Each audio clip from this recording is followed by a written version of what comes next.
പണമിടപാട് സ്ഥാപനങ്ങളെ സംബന്ധിച്ച് വായ്പ നൽകുക എന്നത് വരുമാനം നേടാനുള്ള പ്രധാന മാർഗമാണെങ്കിലും അത് വലിയൊരു അപകടസാധ്യത കൂടിയാണ്.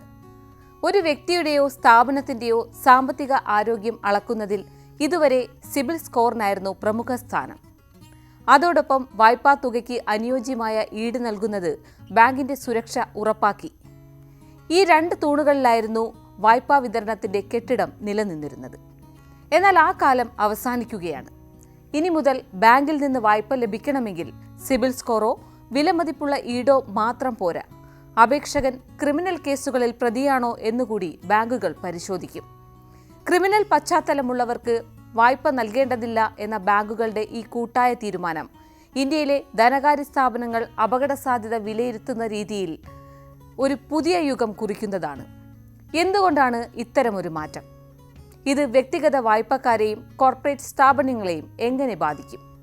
വായ്പ നൽകുന്ന ഒരു ബാങ്കിനെ സംബന്ധിച്ച് വായ്പാ തിരിച്ചടവ് മുടങ്ങാനുള്ള സാധ്യതയാണ് ഏറ്റവും വലിയ ഭീഷണി. സിബിൽ സ്കോർ വ്യക്തിയുടെയോ സ്ഥാപനത്തിന്റെയോ മുൻകാല സാമ്പത്തിക അച്ചടക്കം എത്രത്തോളമുണ്ടെന്ന് അളക്കുന്നു. കൃത്യമായി തിരിച്ചടച്ച ചരിത്രമുണ്ടെങ്കിൽ സ്കോർ ഉയരും. ഇത് ബാങ്കിന് ഒരുതരം ആത്മവിശ്വാസം നൽകും. അതുപോലെ വീടോ സ്വർണമോ മറ്റ് ആസ്തികളോ ഈടായി വയ്ക്കുമ്പോൾ വായ്പ മുടങ്ങിയാൽ ബാങ്കിന് നഷ്ടം വരാതെ ആ ആസ്തി വിറ്റ് പണം തിരിച്ചു പിടിക്കാം. എന്നാൽ ഈ രണ്ട് മാനദണ്ഡങ്ങൾക്കും അപ്പുറം വായ്പാ തിരിച്ചടവിനെ തകർക്കാൻ സാധ്യതയുള്ള എന്നാൽ സാമ്പത്തിക രേഖകളിൽ ഉൾപ്പെടാത്ത ഒരവസ്ഥയുണ്ട്: നിയമപരമായ പ്രതിസന്ധികൾ. ഒരു വ്യക്തിയുടെ ക്രിമിനൽ പശ്ചാത്തലം അയാളുടെ ധാർമ്മികതയുടെയും നിയമത്തോടുള്ള പ്രതിബദ്ധതയുടെയും സൂചന നൽകുന്നു. ഒരു വായ്പാ തിരിച്ചടവ് കാലയളവിൽ വായ്പയെടുത്ത വ്യക്തി ഗുരുതരമായ ക്രിമിനൽ കേസിൽ പ്രതിയായി ജയിലിൽ പോവുകയാണെങ്കിൽ അത് വായ്പയുടെ തിരിച്ചടവിനെ അതീവ ഗുരുതരമായി ബാധിക്കും. വ്യക്തിയുടെ വരുമാനം നിലയ്ക്കുന്നതോടെ തിരിച്ചടവ് മുടങ്ങുകയും ബാങ്കിന് തിരിച്ചടവ് ലഭിക്കാതെ വരികയും ചെയ്യും. പ്രതി ഒരു ബിസിനസ് സ്ഥാപനത്തിന്റെ ഉടമയാണെങ്കിൽ സ്ഥാപനത്തിന്റെ ദൈനംദിന പ്രവർത്തനങ്ങൾ തകരാറിലാകുകയും സ്ഥാപനം തന്നെ തകർച്ചയിലേക്ക് നീങ്ങുകയും ചെയ്യാം.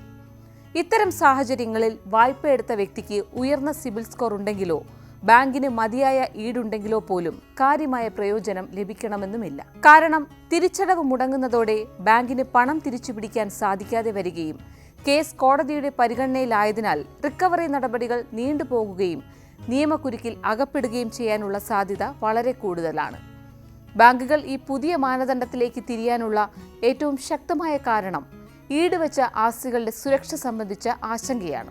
മുതിർന്ന ബാങ്ക് ഉദ്യോഗസ്ഥർ ചൂണ്ടിക്കാണിച്ചതുപോലെ വായ്പ ലഭിക്കാൻ ഈടുവെച്ച ആസ്തി എൻഫോഴ്സ്മെന്റ് ഡയറക്ടറേറ്റ് അല്ലെങ്കിൽ പോലീസിലെ സാമ്പത്തിക കുറ്റകൃത്യ വിഭാഗം കണ്ടുകെട്ടിയാൽ ബാങ്ക് വലിയ പ്രതിസന്ധിയിലാകും. ഒരു വ്യക്തി വീട് ഈടായി വെച്ച് 50 ലക്ഷം രൂപ വായ്പ എടുത്തുവെന്ന് കരുതുക. ഈ വ്യക്തി ഒരു കള്ളപ്പണം വെളുപ്പിക്കൽ കേസിൽ പ്രതിയാകുകയും വീട് കള്ളപ്പണം ഉപയോഗിച്ച് വാങ്ങിയതാണെന്ന് ഇഡി കണ്ടെത്തുകയും ചെയ്താൽ നിയമപരമായി ആ വീട് കണ്ടുകെട്ടാൻ ഇഡിക്ക് അധികാരമുണ്ട്. ഇവിടെ ബാങ്കിന്റെ വായ്പാ തുക അപകടത്തിലാകുന്നു.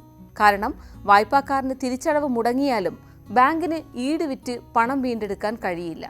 ഇഡി പോലീസ് കേസുകളിൽ ഉൾപ്പെട്ട ആസ്തികൾ കണ്ടുകെട്ടുമ്പോൾ ബാങ്കുകൾക്ക് നിയമപരമായ മുൻഗണന ലഭിക്കാൻ വലിയ കാലതാമസവും നിയമ നടപടികളും വേണ്ടിവരും. അത് വായ്പാ തിരിച്ചടവ് പൂർണ്ണമായും അനിശ്ചിതത്വത്തിലാക്കുന്നു. ഈ ഒരു സാഹചര്യത്തിൽ വായ്പ നൽകുന്നതിന് മുൻപ് അപേക്ഷകന്റെ ക്രിമിനൽ പശ്ചാത്തലം പരിശോധിക്കുന്നത് ഒരു പ്രതിരോധ സംവിധാനമെന്ന നിലയിൽ ബാങ്കിന്റെ സാമ്പത്തിക സുരക്ഷ ഉറപ്പാക്കാൻ അത്യന്താപേക്ഷിതമാണ്.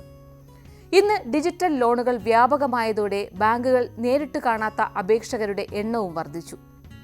മൊബൈൽ ബാങ്കിംഗ് ആപ്പുകൾ വഴിയും ഓൺലൈൻ പ്ലാറ്റ്ഫോമുകൾ വഴിയും വ്യക്തിഗത വായ്പകൾ, പ്രത്യേകിച്ചും ചെറിയ തുകയ്ക്കുള്ളവ അതിവേഗം വിതരണം ചെയ്യപ്പെടുന്നു. ഈ ഡിജിറ്റൽ യുഗത്തിൽ സ്ഥാപനത്തിന്റെ പ്രതിച്ഛായ എന്നതിലുപരി വായ്പ എടുക്കുന്ന വ്യക്തിയുടെ വ്യക്തിഗത റിസ്ക് പ്രൊഫൈൽ കൃത്യമായി വിലയിരുത്തേണ്ടതും അത്യാവശ്യമാണ്. പുതിയ നിയമം വ്യക്തിഗത വായ്പക്കാർക്കും ചെറുകിട വ്യവസായികൾക്കും ഒരുപോലെ ബാധകമാകും. ചെറുകിട വ്യവസായ സംരംഭകരെ സംബന്ധിച്ചിടത്തോളം ഒരു പ്രൊപ്രൈറ്റർഷിപ്പ് സംരംഭത്തിന്റെ ഉടമയുടെ ക്രിമിനൽ റെക്കോർഡ് ബിസിനസ് ലോണിനെ നേരിട്ട് ബാധിക്കും. എന്നാൽ കോർപ്പറേറ്റ് സ്ഥാപനങ്ങളുടെ കാര്യത്തിൽ കോർപ്പറേറ്റ് വായ്പകൾക്ക് അപേക്ഷിക്കുമ്പോൾ ഉടമകളോ പ്രധാന പങ്കാളികളോ ക്രിമിനൽ കേസിൽ ഉൾപ്പെട്ടിട്ടില്ലെന്ന് ബാങ്കുകളെയോ ധനകാര്യ സ്ഥാപനങ്ങളെയോ ബോധ്യപ്പെടുത്തേണ്ടതും അത്യാവശ്യമാണ്. ഈ പരിശോധന വായ്പാ അപേക്ഷകളിൽ ഉറച്ച തീരുമാനമെടുക്കാൻ ബാങ്കുകളെ സഹായിക്കും. കേവലം സാമ്പത്തിക രേഖകളെ മാത്രം ആശ്രയിക്കാതെ വായ്പയുടെ തിരിച്ചടവിനെ ബാധിച്ചേക്കാവുന്ന അപ്രതീക്ഷിത ഘടകങ്ങൾ മുൻകൂട്ടി മനസ്സിലാക്കാൻ ബാങ്കിന് സാധിക്കുകയും ചെയ്യും. ക്രിമിനൽ രേഖകൾ പരിശോധിക്കാനുള്ള നീക്കം നിയമപരമായി സാധുവാണോ എന്ന ചോദ്യം ഉയർന്നു വരുന്നുണ്ട്. AU corporate advisory and legal services സ്ഥാപകൻ അക്ഷത് ഖേതാൻ അഭിപ്രായപ്പെട്ടതുപോലെ വ്യക്തികളുടെ സമ്മതത്തോടെയും സ്വകാര്യതാ നിയമങ്ങൾ പാലിച്ചുകൊണ്ടും ക്രിമിനൽ രേഖകൾ പരിശോധിക്കാൻ ബാങ്കുകൾക്ക് നിയമപരമായി അവകാശമുണ്ട്. വായ്പയ്ക്ക് അപേക്ഷിക്കുന്ന വ്യക്തി തന്റെ വിവരങ്ങൾ പരിശോധിക്കാൻ ബാങ്കിന് അനുമതി നൽകുന്ന ഒരു സമ്മതപത്രം ഒപ്പിട്ട് നൽകേണ്ടി വരും. ഇത് സ്വകാര്യതാ ലംഘനം ഒഴിവാക്കാൻ സഹായിക്കും. പരിശോധനയുടെ ലക്ഷ്യം എന്താണെന്ന് കൂടി നോക്കാം. വായ്പ വാങ്ങുന്ന വ്യക്തി മോശക്കാരനാണെന്ന് മുദ്രകുത്തുകയല്ല ഈ പരിശോധനയുടെ ലക്ഷ്യം. മറിച്ച് വായ്പാ തിരിച്ചടവിൽ അപകടസാധ്യതയുടെ വ്യക്തമായ സൂചനകൾ നൽകുക എന്നതാണ്. പുതിയ നിയമം നടപ്പാക്കുമ്പോൾ നിസ്സാര കേസുകൾ കൈകാര്യം ചെയ്യുന്നതിൽ ചില വെല്ലുവിളികൾ ഉണ്ടാകാൻ സാധ്യതയുണ്ട്. എല്ലാ ക്രിമിനൽ കേസുകളും ഒരേ ഗൗരവമുള്ളവയല്ല. പലതും നിസ്സാരമായ കുറ്റകൃത്യങ്ങളോ രാഷ്ട്രീയപരമായ കേസുകളോ അല്ലെങ്കിൽ വർഷങ്ങൾക്ക് മുൻപ് കാലഹരണപ്പെട്ടതോ ആവാം.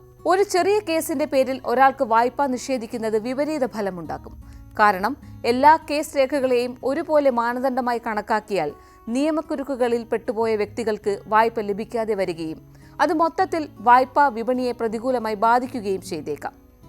ഈ സാഹചര്യത്തിൽ ഏത് തരം ക്രിമിനൽ കേസുകളാണ് വായ്പ നിഷേധിക്കാൻ കാരണമാകുന്നത് എന്നതിനെക്കുറിച്ച് ബാങ്കുകൾ വ്യക്തവും സുതാര്യവുമായ മാനദണ്ഡങ്ങൾ നിശ്ചയിക്കേണ്ടതും അത്യാവശ്യമാണ്. ഉദാഹരണത്തിന് സാമ്പത്തിക കുറ്റകൃത്യങ്ങൾ, വഞ്ചന, പൊതുജനങ്ങളോടുള്ള കുറ്റകൃത്യങ്ങൾ തുടങ്ങിയവയ്ക്ക് കൂടുതൽ ഗൗരവം നൽകാം. സിബിൽ സ്കോർ, ഈട് എന്നീ 2 തൂണുകളിൽ മാത്രം ഒതുങ്ങി നിന്ന വായ്പാ വിതരണ പ്രക്രിയ ഇനി ക്രിമിനൽ പശ്ചാത്തലം എന്ന 3ാമത്തെ തൂണിലേക്ക് കൂടി വികസിക്കുകയാണ്. ഇത് ബാങ്കുകൾക്ക് കൂടുതൽ സുരക്ഷിതത്വം നൽകുമെന്നതിൽ സംശയമില്ല.